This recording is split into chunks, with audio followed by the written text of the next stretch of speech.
हरिओम। स्वागत है आप सभी लोगों का गृह संहिता के व्यवहारिक सत्र में। आज का जो विषय है वो मुद्राओं में दो मुद्राओं को लिया गया है, एक तड़ागी मुद्रा और एक मांडुकी मुद्रा। कल आप लोगों ने जो है शक्ति चालिनी मुद्रा के बारे में पढ़ा था, अध्ययन किया था उसका, और आज जो है बहुत छोटी छोटी हैं परंतु समझने लायक है।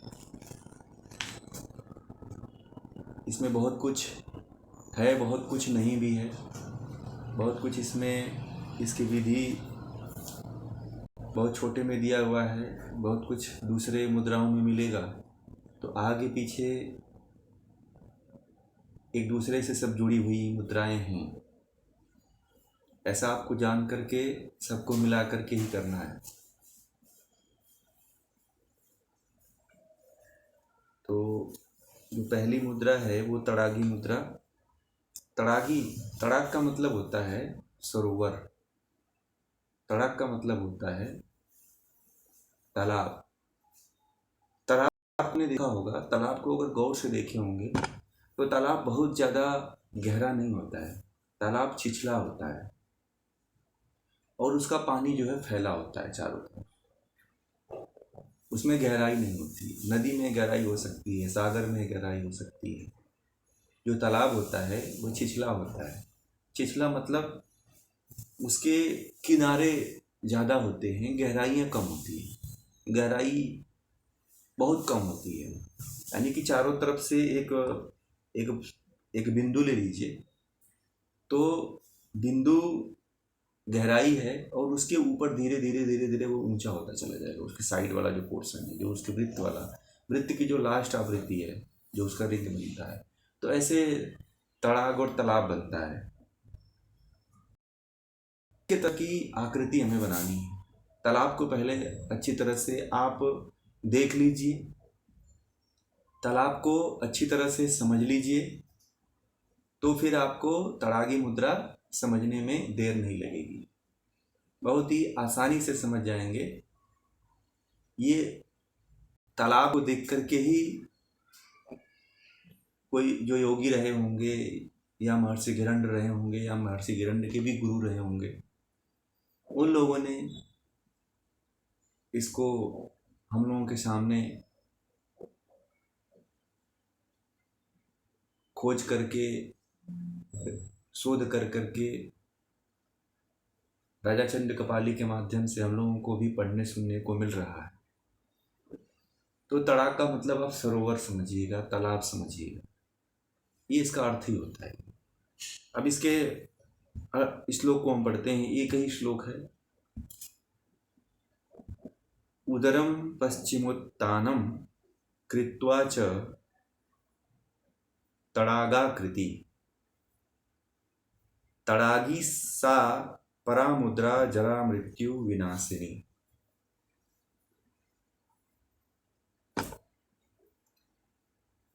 अब इसमें श्लोक में देखेंगे, बाकी जो बहुत से व्याख्याकार हुए हैं गृह संहिता के, उन्होंने अपने अपने माध्यम से इसकी विधि और इसकी व्याख्या को किए हुए हैं।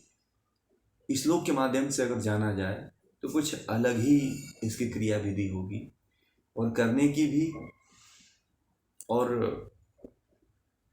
कराने का जो चित्र बने हुए हैं, जो विधियां बताई गई हैं पुस्तकों में, उससे काफ़ी भिन्न है। इसमें सबसे पहले महर्षि गिरंड कह रहे हैं, पहले ही श्लोक में, पहले लाइन में, पहले शब्द में कह रहे हैं उदरम, उदरम पश्चिमोत्तानम, यानी कि उदर को जो है, पेट को जो है, पश्चिमोत्तानास, पश्चिम पेट को, और पेट को कहाँ, पश्चिम पीठ से लगा लेना है। यानी पश्चिमोत्तानासन में क्या होता है, जब हम पश्चिमोत्तानासन करते हैं तो श्वास को बाहर छोड़ देते हैं और पेट को अंदर खींच लेते हैं, फिर आगे अपने ये जो धड़ वाला भाग है और हाथ से जो है अंगूठे को पकड़ते हैं, सिर को घुटने से लगाते हैं। तो सबसे पहले हमें उदर को पीछे की तरफ ले जाना है, पेट को यानी कि जो पेट अंदर वाला भाग है उसको खींचना है और खींच करके जो है पीठ की तरफ ले जाना है। पश्चिमोत्तानासन में यही आकृति बनती है। तो सबसे पहले उन्होंने यही बात कह दिया, उदरम पश्चिमोत्तानम कृत्वा, यानी कि उदर को पीछे की तरफ ले जाएं, पश्चिमोत्तानासन में ले जाएं और तड़ाग यानी कि तालाब की आकृति बनाएं। फिर कह रहे हैं तड़ागी सा परा मुद्रा जरा मृत्यु विनाशिनी। अब कह रहे हैं कि इसे ही जो तड़ाग के समान आकृति जो बना रही है इसे ही तड़ागी मुद्रा कहते हैं। और यह जो है बुढ़ापे को और जरा बुढ़ापा और मृत्यु के का जो भय होता है उसको ये नष्ट करती है। अब इसकी विधि को समझिए। ये तो इसका अर्थ हुआ, इस श्लोक का ये अर्थ हुआ। अब इसको कैसे करना है आपको, तो पश्चिमोत्तानासन तो आप याद रखिए। पश्चिमोत्तानासन कि जैसे दंडासन में बैठते हैं, दंडासन में जब बैठते हैं तो इसमें आपको क्या करना है कि श्वास को बाहर छोड़ देना है। बाह्य कुंभक, आंतरिक कुंभक नहीं लगाना है। बाकी जो अन्य जो भाष्यकार हैं उनकी जो पुस्तकें हैं उसमें उन्होंने आंतरिक मुद्रा, आंतरिक कुंभक की बात कही है। जाहिर सी बात है कि तालाब कभी ऊपर नहीं रहता है। अगर श्वास इसमें भर करके आंतरिक कुंभक करेंगे तो पेट ऊपर की तरफ फूलेगा, तो तालाब की आकृति तो ऊपर की तरफ नहीं रहती है, छिछला रहती है। पानी जो है छिछला अंदर की तरफ खिसका रहता है। तालाब को देखिए कभी, बीच वाला जो गड्ढा होता है, तो हमें जब हम खींचेंगे तो पेट की आकृति भी तालाब के जैसे दिखती है, छिछलापन। तो यानी कि हमें श्वास को बाहर निकाल देना है। बाहर निकालने के बाद जो है पश्चिमोत्तानासन की आकृति में जाकर के पेट को जो है पीठ से लगा लेना है। अब ये आकृति तड़ाक की बन गई। श्वास को बाहर रोक के रखना है, वायु कुंभक करना है। ये ध्यान रखिएगा, इसमें वायु कुंभक करना है तभी तड़ाक की आकृति बनेगी। बाकी जो अन्य जो पुस्तक हैं और जो व्याख्याकार हुए हैं उन्होंने अपने माध्यम से बताया है। उन्होंने इसमें आंतरिक कुंभक की बात कर दिया है। पश्चिमोत्तानासन में आंतरिक कुंभक लग ही नहीं सकता है, क्योंकि जब पेट को हम अंदर खींचेंगे तो आंतरिक कुंभक लगाने की संभावनाएं कम बनती है। इसमें वैसे भी उड्डयन बंद लग जाता है। उड्डयन बंद लग जाता है तभी जैसे तड़ाक की आकृति पेट की बनती है। सबसे पहले उदर की बात कहा है इन्होंने, इस श्लोक में जाइए। बाकी जो अन्य पुस्तकों में जो आप लोग पढ़े हैं उस पर ध्यान मत दीजिए, उस पर कन्फ्यूज मत होइए। वहाँ पे आपको भ्रमित होने की आवश्यकता नहीं है। जो इस पुस्तक के श्लोक में लिखा हुआ है उस पर ध्यान को आप थोड़ा सा देंगे तो आप भी समझ में आएंगे कि वो क्या कहना चाहते हैं। सबसे पहले उन्होंने उदरम पश्चिमोत्तानम, यानी कि उदर को पश्चिम की तरफ, पीठ की तरफ उत्तान करना है, ले जाना है और तड़ाग की आकृति करके पश्चिमोत्तानासन आसन में बैठ जाना है। यानी कि वायु कुंभक भी लगाना है आपको। तो वायु कुंभक यथाशक्ति जितने देर तक आप लगा सकते हैं उतने देर तक लगाइए। वैसे 5 घड़ी बताया गया है। कोई भी मुद्रा है उस सभी मुद्राओं में 5 घड़ी तक कुंभक लगाने की बात कही गई है। बाकी आप इससे कम भी कर सकते हैं। जितना आपकी शरीर की क्षमता है उतना कुंभक लगाइए, उतने देर तक रोकने का प्रयास करिए। वायु कुंभक में वैसे भी उड्डयन बंद लगता है। जब उड्डयन बंद लग जाता है तो श्वास रोकने में थोड़ी समस्या आती है, बहुत देर तक नहीं रुक पाता है। जो पुराने अभ्यासी हैं वो तो रोक लेते हैं, जो नए अभ्यासी हैं वो मुश्किल से 20 सेकंड 30 सेकंड तक ही श्वास को रोक पाते हैं। इससे ज़्यादा श्वास नहीं रोक पाते हैं। तो इस तरह से आप पश्चिमोत्तानासन की आकृति में जा करके श्वास को बाहर छोड़ करके आंतरिक कुंभक करके तड़ाग की आकृति बना करके पेट को जब खींचेंगे तो तालाब की आकृति बन जाती है। ध्यान रखिए, उड्डयन बंद लगा दीजिए तो तड़ाग की आकृति बन जाती है। तो इसमें ज़्यादा कंफ्यूज होने की बात नहीं है। आप उड्डयन बंद लगा दीजिए, पेट की आकृति जो है तड़ाग की बन जाती है। फिर आप अंगूठे को पकड़ लीजिए दोनों पैरों को, पश्चिमोत्तानासन भी हो गया, उड्डयन बंद भी लग गया, वायुकुंभक की हो गया। तो ये इसकी विधि है तड़ागी मुद्रा। और इसके करने से जो है, जो जरा है, बुढ़ापा है और जो मृत्यु का भय बना रहता है वो नहीं होता है, उसका नाश हो जाता है। इसका यही विधि है और इसका यही लाभ है। बाकी इसमें बहुत ही ज़्यादा महर्षि गैरंड ने नहीं बताया है। बाकी चक्रों पे इसका प्रभाव जो है सबसे अधिक जो है मणिपुर चक्र पे पड़ता है, स्वादिष्ठान चक्र पे पड़ता है, मूलाधार चक्र पे पड़ता है। तो कुंडलिनी के जागरण में भी ये चक्र बहुत ही सहायक होता है। पेट से संबंधित फिजिकल शारीरिक रूप से देखा जाए तो पेट से संबंधित जितनी भी समस्याएं होती हैं, जिनकी जो है अग्नि मंद होती है, वो अग्नि जो है तीव्र हो जाती है। अग्नि का जो वेग होता है वो तीव्र हो जाता है। तो डायबिटीज से संबंधित बीमारियां जो होती हैं, डायबिटीज है, अपच की बीमारी है, अजीर्ण की समस्या है, गैस की तकलीफ है, तो वो बीमारियां दूर होती हैं। और तड़ागी मुद्रा को करने वाले व्यक्ति को कभी मोटापा भी नहीं होता है, क्योंकि पेट इसमें अंदर की तरफ खिंचा रहता है। खींचने से जो है कभी पेट जो है, कभी शरीर जो है, और पेट कभी बढ़ता नहीं है, पेट कभी टाइट नहीं होता है। इस तरह से आप शारीरिक रूप से भी बच सकते हैं। पश्चिमोत्तानासन जो है,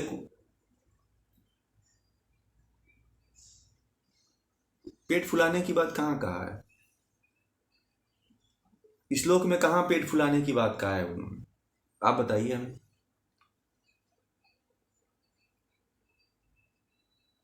वो पेट देखिए, वो गलत लिखा है उन्होंने, ठीक है। वो इसमें तड़ागी मुद्रा बनेगी नहीं। आप देखो इसमें मुखम, इसमें जो उदरम, उदरम पश्चिमोत्ताना, इसमें कहीं भी कुंभक की बात कहा है? अब बताइए।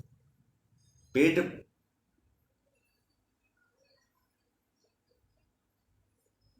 पश्चिम पश्चिम पश्चिम पश्चिम पश्चिम का मतलब क्या होता है?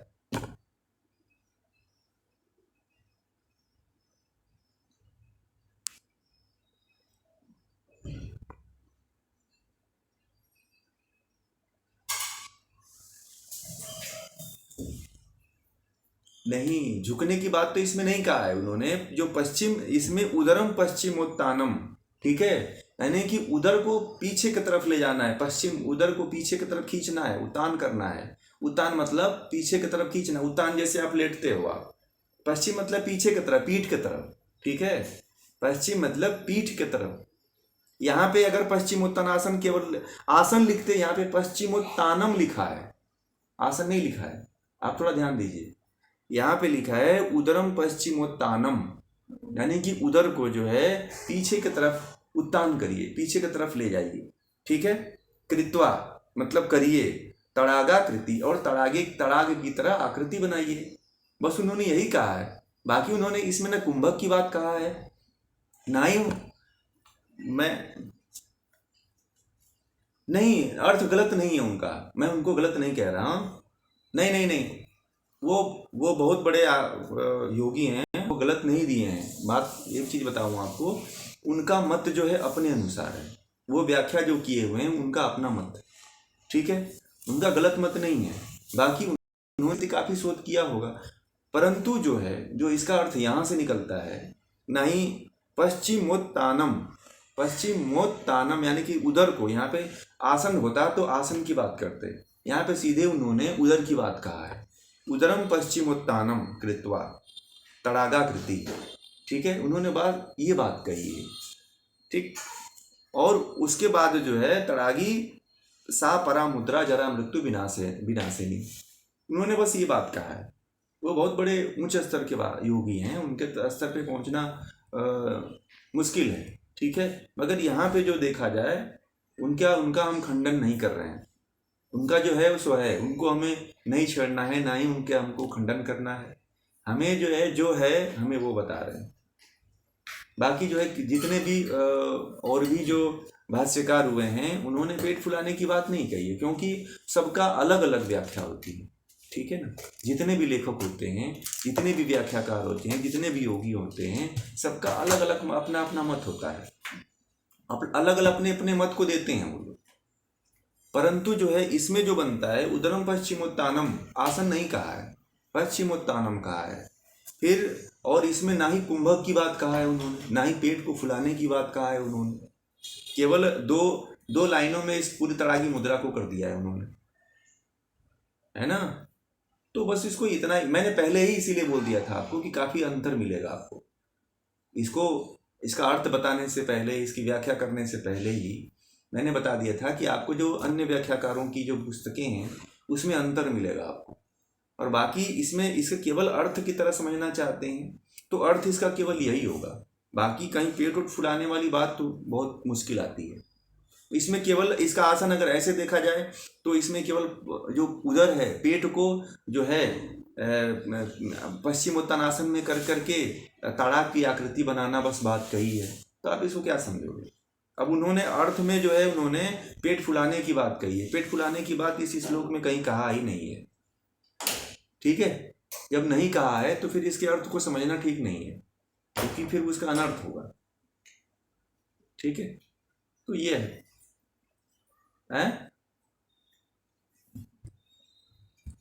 तड़ागी मतलब तालाब, तालाब, तालाब, सरोवर, ठीक है। पहले ही बताया था उसे, तालाब, सरोवर, क्या तड़ागी, तड़ागी के समान, तड़ागी, तड़ागी के समान, ठीक है। तड़ागी के समान इस मुद्रा को करना है, उसके समान, ठीक है। हाँ, उसके समान ही बनाना है आकृति आपको, ठीक। परा मुद्रा कोई मुद्रा नहीं है, ठीक है। हाँ बोलिए।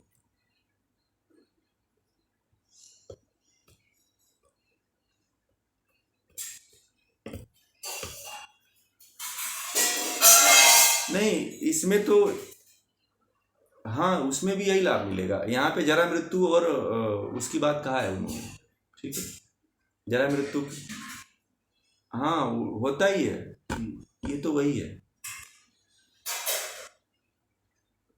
अलग ही देखिए, उसमें थोड़ी सी अलग, कहीं ना कहीं बहुत से ऐसे मुद्राएं हैं, बहुत से ऐसे बंध हैं जो आपस में एक दूसरे से कहीं ना कहीं मैच खाते हैं, ठीक है। अभी ये जो आपको इतना मिल रहा है ना, आगे आने वाले मुद्राओं में मैंने शुरू में कहा था कि आने वाले जो मुद्राएं हैं, पीछे की जो मुद्राएं हैं, उसमें शायद ये जुड़ा होगा, ठीक है। तो कोई मुद्रा होगी जो उसके विधि को पहले करने के बाद फिर तड़ागी मुद्रा बताई होगी, ठीक है।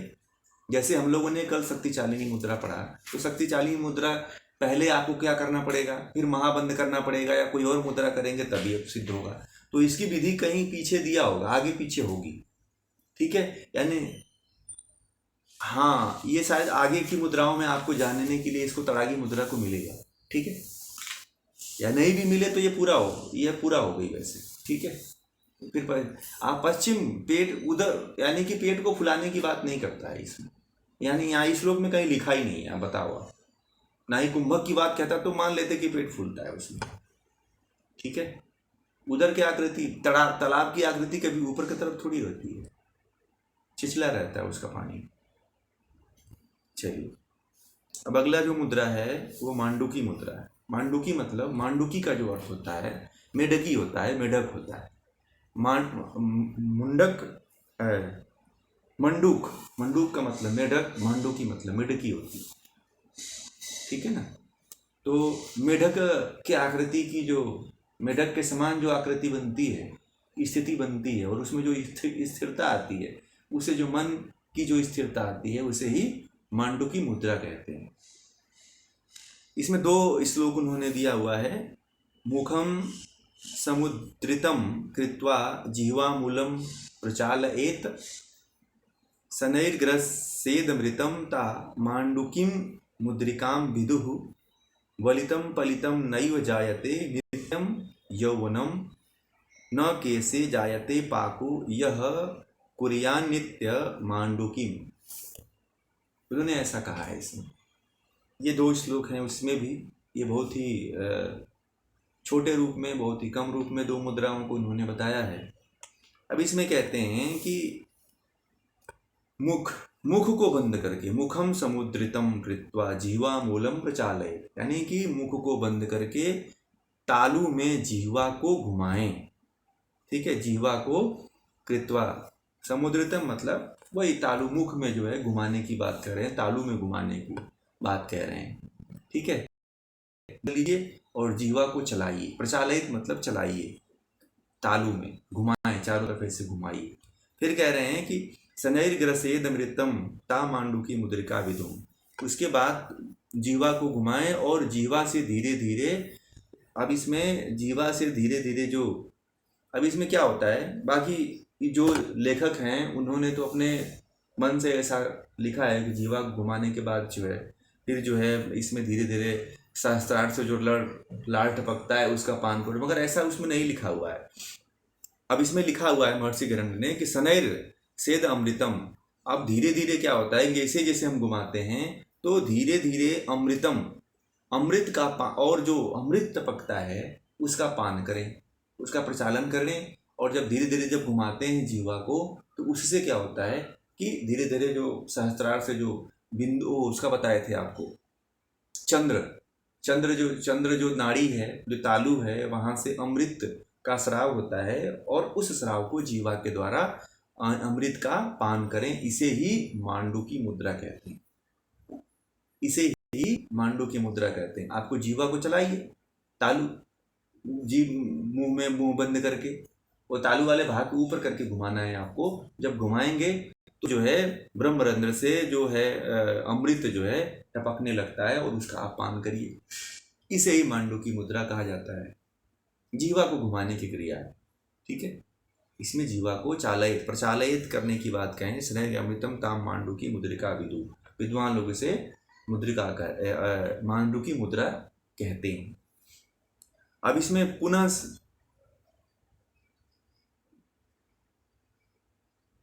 अब आगे इसको पूरा पढ़ लेने दीजिए तो फिर इसको समझा रहे हैं। ठीक है, वलितम पलितम नैव जायते नित्य यौवनम न केसे जायते पाको यह कुरिया नित्य मांडुकिम। कहते हैं कि वलितम पलितम, वलितम पलितम मतलब आपको एक बताया था पीछे भी, वलितम पलितम का याद है आप लोगों को? वलितम पलितम क्या होता है? पीछे भी एक क्या होता है वलितम पलितम मतलब? वलितम पलितम एक, हाँ ये भी तो है, वलितम पलितम एक कुबड़ का रोग है। कुबड़ समझते हैं? कुबड़ पहले के समय में और आप भी बहुत होता है, तो वलितम पलितम का मतलब होता है कुबड़। वलितम पलितम का मैंने पीछे भी बताया था आप लोगों को कि जो भगवान श्री कृष्ण थे सबसे पहले जो है एक कुबड़ी थी, कुबड़ी, उसको वलितम पलितम, इसलिए मधुराष्टकम में आता है वलितम मधुरम पलितम मधुरम। जो सबसे पहले जो कुब्जा थी उस कुब्जा का उन्होंने उद्धार किया था। कुब्ज जो कुबड़ होता है वो एक रोग होता है, तो कह लेते हैं कि झुक जाता है व्यक्ति बुढ़ापा के कारण। ऐसे एक बुढ़ापा की अवस्था में झुकता है व्यक्ति, वलितम पलितम की अवस्था में आ जाता है। या फिर जो बहुत से लड़कियों को देखा होगा, बहुत से लड़कों को भी देखा होगा कि उनका शरीर इस तरह से हो जाता है, ऐसे आगे की तरफ ऐसे झुक जाता है, पीठ निकल जाती है बाहर की तरफ, तो ये वलितम पलितम रोग है। तो कहते हैं कि वलितम पलितम न जायवत नित्य यौवनम, उससे जो है इसको इस मुद्रा के करने से जो है, जो वलितम पलितम जो कुबड़ का रोग है वो नित्य अभ्यास करने से वो नष्ट हो जाता है और एक चिर यौवन प्राप्त होता है, एक नया जीवन प्राप्त होता है। जो कुब्जा थी ना, भगवान श्री कृष्ण ने उसको जो है स्पर्श कर दिया था। स्पर्श करने से कोई कुब्जा किसी का खत्म नहीं होता है, बाकी ऐसा पुराणों में लिखा हुआ है। तो शायद भगवान श्री कृष्ण ने भी उस समय जो है ऐसे जो है मांडू की मुद्रा उसको बताया होगा, तो शायद इसलिए जो कुब्जा थी उसका जो है वलितम पलितम का जो रोग था वो खत्म हो गया, समाप्त हो गया। तो वलितम पलितम एक रोग होता है जिसमें व्यक्ति बुजुर्ग टाइप का हो जाता है, उसका शरीर जो है झुक जाता है आगे की तरफ और ऐसे ऐसे चलता है वो फिर, तो उसी को वलितम पलितम कहते हैं कि वो जो बूढ़ा उस तरह का जो रोग है वो भी इससे जो है मांडू की मुद्रा से समाप्त हो जाता है। इसमें जो है मांडुकी जैसे मतलब कि कोई आसन में नहीं बैठने की बात कह रहा है, यहाँ पे कोई आसन की बात नहीं कहा है कि आसन में बैठ करके आपको करना है, मंडूक की आकृति बना के करना है। ठीक है, अब बता रहे हैं मंडूक का जो है वहां पे उसको लिया गया है। ठीक है, आप पूछ रहे हैं ना, अभी आपका प्रश्न भी यही था कि मंडूक का नाम, मंडूक का क्या मतलब है। तो मंडूक का जो स्वभाव होता है, मंडूक जो है, जो उसका जीवा है वो अंदर अंदर ऐसे फेरते रहता है, घुमाता रहता है। वो जो गल फेफड़ा होता है उसका, जो देखा होगा जब बोलता है तो घूमता रहता है, वो गोल गोल जो होता है वो। तो उसको स्वभाव को लिया है, उसके गुण कर्म स्वभाव को लेकर के ये मांडू की मुद्रा कहा है। बाकी मंडूकासन भी है जो उसके क्रिया को बताता है, उसके स्वभाव को नहीं बताता है। यहाँ पे उसके आंतरिक स्वभाव की बात कह रहा है यहाँ पे, और आंतरिक स्वभाव से मांडू की मुद्रा जुड़ी हुई है। तो वलितम पलितम का जो रोग है वो दूर होता है और नित्य यौवन प्राप्त होता है। न केसे जायते पाको, और जो है जो केस होता है, जो सफ़ेद बाल होते हैं, वो भी इससे काले हो जाते हैं।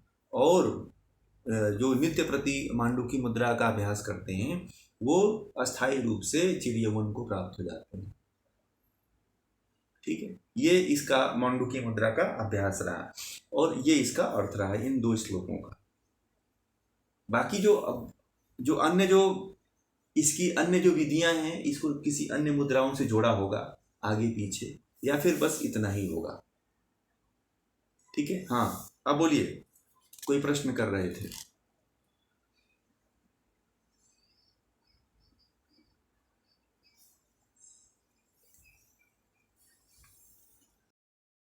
हाँ, बस बस बस बस बस स्वभाव है ये इसका इसका स्वभाव है। जो मेढक होता है, मेढकी होती है, मेढकी को देखिएगा, छोटी मेढकी होती है जो सूखे में रहती है। अभी भी जब बिजली के बल बरसात के समय में निकलती है, वो मेढकी जो होती है, कभी जीव जंतुओं को देखिएगा आप, उसका भी, वो भी सब ऐसे आकृति ऐसे निकाल करके आवाज निकालते रहते हैं। मेढक उनका गला अंदर बाहर करते रहते हैं, गले फेफड़े द्वारा ही श्वास लेते हैं ना वो। तो मेढकी के स्वभाव को यहाँ पे लिया गया है। ठीक है ना।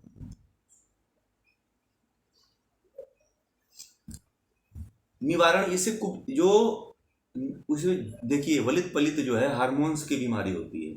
ठीक है, ये हार्मोन्स जिसका डिसबैलेंस हो जाता है, अधिकांशतः जो है, जो बुजुर्ग बुढ़ापा आता है तो, और जैसे बहुत से लड़के होते हैं, बहुत से लड़कियां होती हैं, जैसे इनका पीठ नहीं निकल जाता है, झुक जाते हैं ऐसे आगे की तरफ। बहुत से लड़कों को देखा होगा आपने, बहुत से पुरुषों को देखा होगा जिनके शरीर ऐसे, पीठ ये वाला जो दोनों पीछे पंखे के हिस्से जो हैं, ठीक है ना, पीछे जो है वो, हाँ ऊपर की तरफ हो जाता है। तो हाँ तो बुढ़ापे की स्थिति आ जाती है उनकी। ठीक है, आपने वो जो है ना हार्मोन्स होता है, जैसे कि जो अमृत का जब पान करता है ना व्यक्ति, जब अमृत का पान करता है तो हार्मोन्स जो है, जो जो चंद्र नाड़ी है उसका पान करता है। ठीक है, आज डॉक्टर के पास जाओ तो आजकल देखा है लड़कियों का पैर ऐसे हो रहा है, मालूम है आपको, ऐसे। लड़कों का पैर, जो आजकल के जो बच्चे हैं, देखिएगा आपके आस पड़ोस में होगा, उनके बच्चे इधर पंजे बाहर की तरफ फेंक रहे हैं सब। देखा होगा, पैर ऊपर से दोनों थाई मिल जाता है और पैर बाहर से ऐसे चौड़ा हो जाता है। देखा है आपने कभी ऐसा?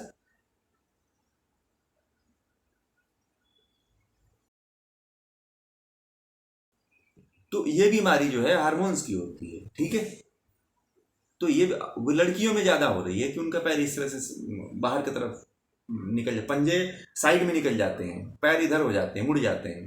तो ये भी एक बीमारी है, तो हार्मोन्स की बीमारी है ये। ठीक है ना। अब इसके इसकी भाषा में वो जानते हैं क्या कहेगा? हाँ इसके, हाँ उसको अब बोलेगा कि पिट्यूटरी ग्लैंड का स्राव हो रहा है, डॉक्टर, आज के डॉक्टर बोलेंगे थायराइड ग्लैंड के कारण ऐसा प्रॉब्लम आ रही है, वो यही बताएगा, थायराइड और पिट्यूटरी को जोड़ करके बताएगा कि ये बीमारी होती है। ठीक है, यही वलितम पलितम। हाँ